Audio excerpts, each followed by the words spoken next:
ക്ഷീരകർഷകരുടെ അതിഭയങ്കരമായ ഒരു ആനുകൂല്യമുണ്ട്.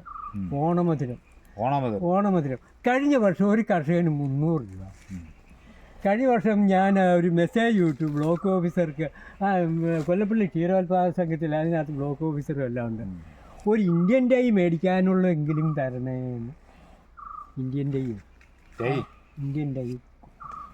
ചേട്ടൻ വളരെ സരസമായിട്ട് കാര്യങ്ങളൊക്കെ അവതരിപ്പിക്കുന്നുണ്ട്. ഇന്ത്യൻ ടൈ ഒരു ഓണം മേടിക്കാനുള്ള പൈസ ആയാലും കിട്ടണമെന്ന് ഇങ്ങനെ പച്ച മലയാളത്തിൽ അല്ല, അതിന് കുഴപ്പമില്ല. നമ്മളെല്ലാം മലയാളിയല്ലേ. പച്ച മലയാളത്തിലാണ് പറയേണ്ടത്. ബേബിച്ചേട്ടനൊരു ക്ഷീര കർഷകനും ക്ഷീര മിൽമയുടെ ഇപ്പോൾ സംഘത്തിന്റെ പ്രസിഡന്റുമാണ് ഇപ്പം നിലവിൽ. അപ്പൊ ഇതിനു മുമ്പ് ബേബിച്ചേട്ടൻ പ്രസിഡന്റ് ആകുന്നതിന് മുമ്പ് ക്ഷീരസംഘം അവിടെ പൊളിഞ്ഞു കിടന്ന് അവിടെ പാല് വിൽപ്പന ഇല്ലായിരുന്നു, പാല് ഉൽപാദനം അവിടെ വരവേ ഇല്ലായിരുന്നു. അപ്പം ബേബിച്ചേട്ടൻ വന്നതിന് ശേഷം 100-400 ലിറ്ററിലേക്ക് ഉയരുകയുണ്ടായി. അപ്പോൾ അതിന് കാരണം എന്നാ? അതിൻ്റെ കാരണം എന്താണെന്ന് വെച്ചെന്നാൽ, നേരത്തെ ആ സംഘത്തിൽ പാൽ അളന്നു കഴിഞ്ഞാൽ 1 ലിറ്റർ പാലിന് 40 രൂപ 42 രൂപയായിരുന്നു വില. അത് റീഡിംഗ് ഒന്നും നോക്കാറില്ല. അതിനുള്ള സംവിധാനം ഒന്നും അവിടെ ഇല്ല. റീഡിംഗ് സംവിധാനമൊന്നും ഇല്ലായിരുന്നു. ഒരു സംവിധാനം ഇല്ല. ഒരു പാത്രം പോലും ഇല്ലായിരുന്നു, ഒന്നുമില്ലായിരുന്നു. അതുപോലെ തന്നെ അവിടുത്തെ പാല് വളരെ മോശമായിരുന്നു എന്ന് അറിവ്. വെള്ളം ഒഴിച്ചു കൊടുക്കും എന്ന് ഞാൻ പറഞ്ഞില്ല എന്ന് ആൾക്കാർ പറയുന്നു. ഏതായാലും ഞാൻ അതിൻ്റെ ചാർജ് എടുക്കുമ്പോൾ 6 ലിറ്റർ പാൽ ഒരു ദിവസമുണ്ട്. 6 ലിറ്റർ പാല് നിലവിൽ അവിടെ ഉണ്ടായിരുന്നുള്ളൂ. 6 ലിറ്റർ പാലുണ്ട്. ആ 6 ലിറ്റർ പാല് കയറി പോകണമെങ്കിൽ 10 ലിറ്റർ വേണം. അത് എവിടെയെങ്കിലും കടയിൽ കൊടുക്കാവുന്നതുകൊണ്ട് കടയിൽ ചെന്നപ്പോഴാണ് പറഞ്ഞ സംഘത്തിലെ പാലാണോ ഞങ്ങൾക്ക് വേണ്ട, വെള്ളമാണ്. അങ്ങനെ അപ്പോൾ പൊതുവെ അഭിപ്രായം നശിച്ച ഒരു സംഭവമായിരുന്നു. കാരണം കർഷകന് പൈസ കൊടുക്കുകയല്ല, അഭിപ്രായം ഇല്ലായിരുന്നു. വെള്ളമാണോ? ഞാനവിടെ പാല് കൊടുത്തോണ്ടിരുന്നതാണ്. ഇത്ര അലമ്പ് കൂടിയാലേ ഒന്ന് പൈസ കിട്ടുള്ളൂ. പൈസ സമയത്ത് കിട്ടത്തില്ല. ഒരു വ്യക്തിക്ക് 10,000 രൂപയുടെ കാൽത്തീര സബ്സിഡി, 3 രൂപ പാലിന് സബ്സിഡിയിലെല്ലാം ഉണ്ട്. ഒന്നും കിട്ടുന്നില്ലായിരുന്നു. ഇപ്പൊ നിലവിൽ എത്ര ലിറ്റർ പാൽ അളക്കുന്നുണ്ട്? 400 ലിറ്റർ. 400 ലിറ്റർ ഉപഭോക്താക്കൾക്ക് കൊടുക്കുന്നുണ്ട്. അത് ഇതിന് ബാക്കിയായിട്ടുള്ളൂ. അപ്പോൾ ഇതൊന്നും കിട്ടാമെന്ന് കഴിഞ്ഞപ്പോൾ ഇവിടെയുള്ള ക്ഷീരകർഷകരെല്ലാവരും കൂടി ഒന്ന് സംഘടിച്ചു ഒറ്റക്കെട്ടായി.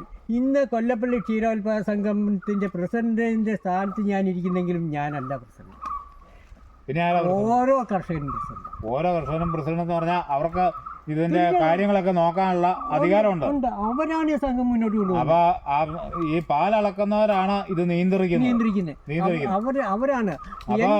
ഞാൻ എന്താന്ന് വെച്ച് കഴിഞ്ഞാൽ ബേബിച്ചേട്ടന് യാതൊരു കലർപ്പും ഇല്ലാണ്ട് അവർക്ക് അധികാരം കൊടുത്തിട്ടുണ്ട്. എന്റെ ജോലി എന്താന്ന് വെച്ച് കഴിഞ്ഞാൽ അവരുടെ ഒരു പൈസ പോലും നഷ്ടപ്പെടാതെ എവിടെയെല്ലാം കിട്ടാവോ അതെല്ലാം മേടിച്ചു കൊടുക്കാണ് എന്റെ ജോലി. അപ്പൊ അവര് ഇതെല്ലാം നോക്കി നടത്തുന്നതിൽ ഭാഗഭാഗുക്കളാണ്. അതെ. പിന്നെ മറ്റൊരു ഇതുള്ള ഇതിനു മുമ്പ് ഒരു വർഷം ടണ്ടിയാക്കി തീറ്റയാണ് 10,000 രൂപയ്ക്ക് കിട്ടിക്കൊണ്ടിരുന്നത്. ഈ കഴിഞ്ഞ വർഷം ഞാൻ അത് നിയമപരമായിട്ട് പോയി ഞാൻ പശുക്കളെ ബ്ലോക്ക് ഉപരോധിക്കുന്നതായി. പശുക്കളാണ് ഉപരോധിക്കുന്നത്, കർഷകരല്ല. അതെങ്ങനെയാ? പശുക്കളെ അവിടെ കൊണ്ട് കെട്ടുക. അങ്ങനെയായിപ്പോഴേക്കുമാണ് സബ്സിഡി മുഴുവൻ കിട്ടി, കാൽത്തീറ്റ മുഴുവൻ കിട്ടുന്നുണ്ട്. ഈ വർഷം എന്നോട് പലരും പറഞ്ഞു ഒരു പശുവിന് എത്ര കാൽത്തീറ്റ കിട്ടുന്നുണ്ട്? ഒരു പശുവിനല്ല, ഒരു കർഷകന് 10,000 രൂപയുടെ സബ്സിഡി കിട്ടുന്നുണ്ട്. അപ്പൊ ഒരു കറവ കാലഘട്ടത്തിൽ അല്ല, ഒരു വർഷം, ഒരു സാമ്പത്തിക വർഷം 10,000 രൂപ, അതായത് 20,000 രൂപയുടെ തീറ്റ കിട്ടും. 10,000 രൂപ. എത്ര പശുക്കൾക്ക് കിട്ടുന്നു? ഒന്നേ ഉള്ളതിലും കിട്ടും. കിട്ടും. 9 ഉണ്ടെങ്കിലും അതേ ഉള്ളൂ. പക്ഷേ കറക്റ്റായിട്ട് കിട്ടുന്നുണ്ട്. ഈ ആനുകൂല്യങ്ങളെല്ലാം കിട്ടാൻ തുടങ്ങി, സബ്സിഡി കിട്ടാൻ തുടങ്ങി. കിട്ടുന്നത് അല്ല, ക്ഷീരസംഘം ഇത് സബ്സിഡി കിട്ടുന്ന ഇതൊക്കെ പഞ്ചായത്തിന്റെയാണ്. ഈ ആനുകൂല്യങ്ങളൊക്കെ കിട്ടാൻ തുടങ്ങി കഴിഞ്ഞപ്പോൾ കർഷകന് സന്തോഷമായി. അപ്പൊ പാലിന്റെ അളവ് കൂടി, അളവ് കൂടി. 65 രൂപയ്ക്ക് പരഞ്ഞാനത്ത് കൊണ്ട് പാല് കൊടുത്തുകൊണ്ടിരുന്ന ഒരു ഫാം ഉടമ, പേരൊന്നും പറയുന്നില്ല, ആ ഫാം ഉടമ ഇന്ന് കൊല്ലപ്പള്ളി സംഘത്തിൽ പാലളക്കുന്നുണ്ട്. അവർക്ക് സാറ്റിസ്ഫാക്ഷൻ ആയി. പിന്നെ അതിലുകൊണ്ട് ചതി. ഒരു കർഷകന് അളക്കുന്ന മുഴുവൻ പാലിനും സബ്സിഡി കിട്ടിയാല, 40,000 രൂപയിൽ കൂടുതൽ കിട്ടിയാല. ഇനിയുണ്ട് ഈ 3 രൂപ സബ്സിഡി.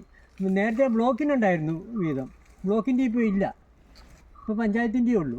അപ്പൊ ഈ സബ്സിഡി ആരാ കൊടുക്കുന്നത്? ഗവൺമെന്റ് ആണ്? പഞ്ചായത്ത്. പഞ്ചായത്ത്? അത് ഗവൺമെന്റ് ആണല്ലോ പഞ്ചായത്ത്. ഈ ചേട്ടന്റെ നിശ്ചയദാർഢ്യം കൊണ്ടാണ് ഈ സംഘം ഇങ്ങനെ പുരോഗതി പ്രാപിക്കാനും ഇങ്ങനെ കർഷകർക്ക് യഥാർത്ഥ വില ലഭിക്കാനും കാരണമായത്. അതുകൊണ്ടല്ലേ? അതെ അതെ, എൻ്റെ ഇതും ചിന്തയും കർഷകരുടെ കൂട്ടായ്മയും. അപ്പൊ ബേബിച്ചേട്ടന്റെ എല്ലാ ചിന്തകളും കർഷകർക്ക് അനുകൂലമായിട്ട് വന്നു. ഇല്ല, ഇന്ന് കർഷകരെന്ന് പറഞ്ഞു കഴിഞ്ഞാൽ എൻ്റെ കർഷകരെന്ന് എൻ്റെ കുടുംബം എന്ന് പറഞ്ഞു കഴിഞ്ഞാൽ കർഷകരാണ്. ഞാൻ മെസ്സേജ് വിടുവാണേലും ക്ഷീര കർഷക കുടുംബാംഗങ്ങളെ കുടുംബമാണ്. അല്ല, ബേബിച്ചേട്ടന്റെ എല്ലാ ചിന്തകളും ക്ഷീര കർഷക കുടുംബാംഗങ്ങളെ എന്നുള്ള രീതിയിലായിട്ടാണ് വന്നുകൊണ്ടിരിക്കുന്നത്. അതെ, ഒരു കുടുംബമാണിത്. ഒരു കുടുംബം, കർഷക കുടുംബമാണ്. കർഷക കുടുംബം. ഒരു കുടുംബത്തിൽ അവിടെ ചിലപ്പോൾ അഭിപ്രായ വ്യത്യാസം ഉണ്ടാകും. അപ്പോൾ തന്നെ വിളിച്ച് അതേപറ്റി സംസാരിക്കും. അപ്പോൾ തന്നെ വിഷയം തീരും. അപ്പൊ എല്ലാ ചിന്തയിലും കർഷകർ എന്നുള്ള ആ ചിന്ത ബേബിച്ചേട്ടനെ മതിക്കുന്നുണ്ട്. അതേ ഉള്ളൂ എനിക്ക്. അപ്പൊ അതുകൊണ്ടാണ് ഇത് ഇത്രയും ഭംഗിയായിട്ട് മുമ്പോട്ട് പോകുന്നത്. അത് വേറൊരു രസം കേട്ടോ, ഈ ഓണമധുരം എന്നും പറഞ്ഞ എല്ലാവർക്കും കൊടുക്കുമല്ലോ. ഓണത്തിന് ഓരോ ആനുകൂല്യം ക്ഷീരകർഷകരുടെ അതിഭയങ്കരമായ ഒരു ആനുകൂല്യമുണ്ട്.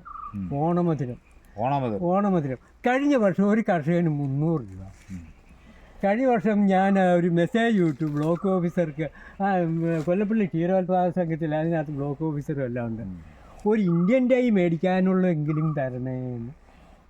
ഇന്ത്യൻ ടൈ തരണേന്ന് മെസ്സേജ് വിട്ടു. അതിൻ്റെ പേരിൽ ഈ വർഷം 500 രൂപ കിട്ടി. 500 രൂപ കിട്ടി. എത്ര പേർക്കാണെന്ന് അറിയാം? ഏതാണ്ട് 27 പേര് എൻ്റെ സംഘത്തിൽ പാലളക്കുന്നുണ്ട്. 27 കർഷകർ എൻ്റെ സംഘത്തിൽ പാലളക്കുന്നിടത്ത് കിട്ടിയത് 3 പേർക്ക്. അത് വലിയൊരു ചതിയാണ്. ക്ഷേമനിധിയിൽ അംഗത്വമുള്ളവർക്ക് ആനുകൂല്യം കിട്ടും 500 രൂപ. അപ്പോൾ അവിടെയും ചതിയുണ്ട്. ഈ കൊല്ലപ്പള്ളി ക്ഷീരോത്പാദക സംഘത്തിൽ ഒരു കർഷകനിൽ നിന്ന് ഒരു മാസം 20 രൂപയാണ് ക്ഷേമനിധിയിലേക്ക് മേടിക്കേണ്ടത്. 3 പ്രാവശ്യം മേടിച്ചുകൊണ്ടിരുന്നു. 60 രൂപ. ആർക്കും അംഗത്വം ഇല്ല. ഒരു പ്രായം ചെന്ന ഒരു അമ്മച്ചി കൊല്ലപ്പള്ളിയിലുണ്ട്, ഉണ്ടായപ്പോൾ തൊട്ട് പാലളക്കണ്ട. എന്നാൽ അതിന് പെൻഷൻ മേടിച്ചു കൊടുത്തേക്കാന്നുകൊണ്ട് നോക്കിയപ്പം അംഗത്വം ഇല്ല. ഉടനെ സെക്രട്ടറി എന്നോട് ചോദിച്ചേട്ടാ ഇതിന് അപേക്ഷ വേണ്ടാന്ന് പറഞ്ഞു. അപേക്ഷ കൊടുത്താൽ ഇത് മേടിക്കാൻ ആള് കാണിയല്ല, അത്രയും പ്രായമായി. ചേട്ടൻ ഒരു ക്ഷീരോത്പാദക സംഘത്തിന്റെ പ്രസിഡന്റൊക്കെ ആണല്ലോ. അപ്പൊ എന്നിട്ടും പാലിന്റെ വില നിർണയിക്കുന്നതിൽ ക്ഷീരോത്പാദക സംഘത്തിന് യാതൊരു പങ്കുമില്ല. അപ്പോൾ അത് മിൽമയാണ് ഇവിടെ നിശ്ചയിക്കുന്നത്. അപ്പോൾ ഇതിനൊരു മാറ്റം വന്നെങ്കിൽ ക്ഷീര കർഷകർക്ക് ഇവിടെ ഗുണം ലഭിക്കുകയുള്ളൂ. അപ്പോൾ അതിനെക്കുറിച്ച് വേവിച്ചേട്ടൻ എന്താ പറയാനുള്ളത്? അതേക്കുറിച്ച് പറയാനുള്ളതെന്ന് ചോദിച്ചാൽ, ക്ഷീര കർഷകൻ ഇന്നിപ്പോൾ ഞാൻ ഇവിടുത്തെ കർഷകരെല്ലാവരും കൂടെ കൂടി പാലിന് 5 രൂപ അല്ലെ 1 രൂപ കൂട്ടുകയെന്ന് വിചാരിക്കുക. 1 രൂപ കൂട്ടുമ്പോൾ അന്യ സംസ്ഥാനത്ത് നിന്ന് പാലിങ്ങോട്ട് ഒഴുകിക്കൊണ്ടിരിക്കും. പാലിങ്ങനെ നിർബാധം വന്നുകൊണ്ടിരിക്കും. പാൽ ഒഴുകിക്കൊണ്ടിരിക്കുകയാണ്.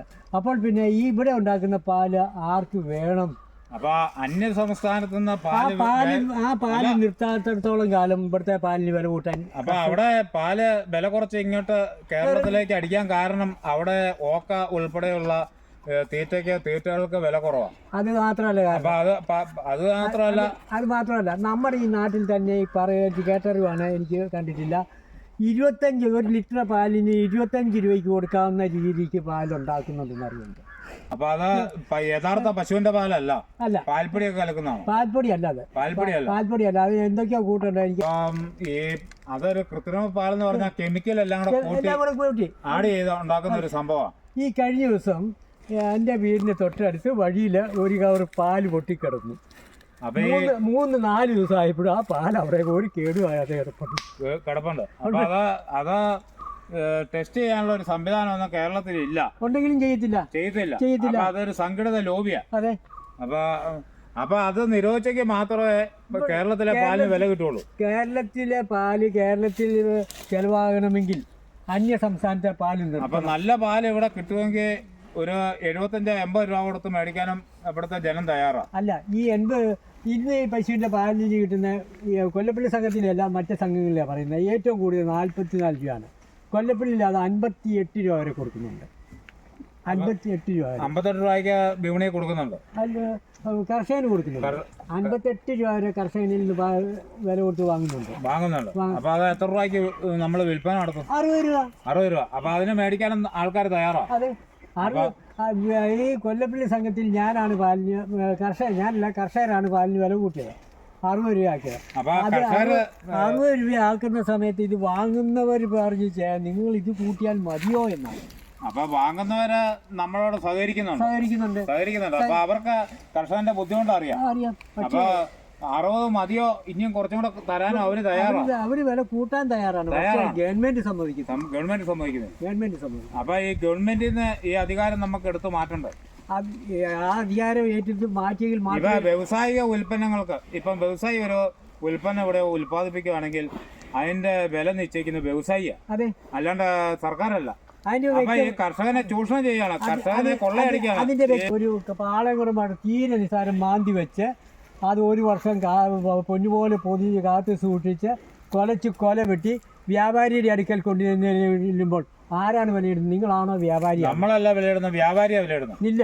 അപ്പോൾ നിങ്ങൾ 1 വർഷം കാത്തു സൂക്ഷിച്ചു, വ്യാപാരി 3 ദിവസം കൊണ്ട് ആ കൊല നിങ്ങൾക്ക് 100 രൂപ കിട്ടിയെങ്കിൽ അതേ 100 രൂപ വ്യാപാരിക്ക് കിട്ടുന്നു. അപ്പൊ 3 ദിവസം കൊണ്ട് 100 രൂപയ്ക്ക് മേളിലുണ്ടാക്കുന്നു. അവനുണ്ടാക്കുന്നു, കർഷകന് കിട്ടുന്നുമില്ല.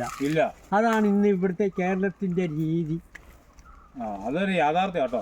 അപ്പൊ ബേബിച്ചേട്ടൻ ഇത് വരച്ച് കാണിച്ചു. വീഡിയോ ഇഷ്ടപ്പെട്ടാൽ ലൈക്ക് അടിക്കുകയും നിങ്ങളുടെ അഭിപ്രായങ്ങളും നിർദ്ദേശങ്ങളും കമൻറ്റായി താഴെ രേഖപ്പെടുത്തുകയും ചെയ്യുമല്ലോ.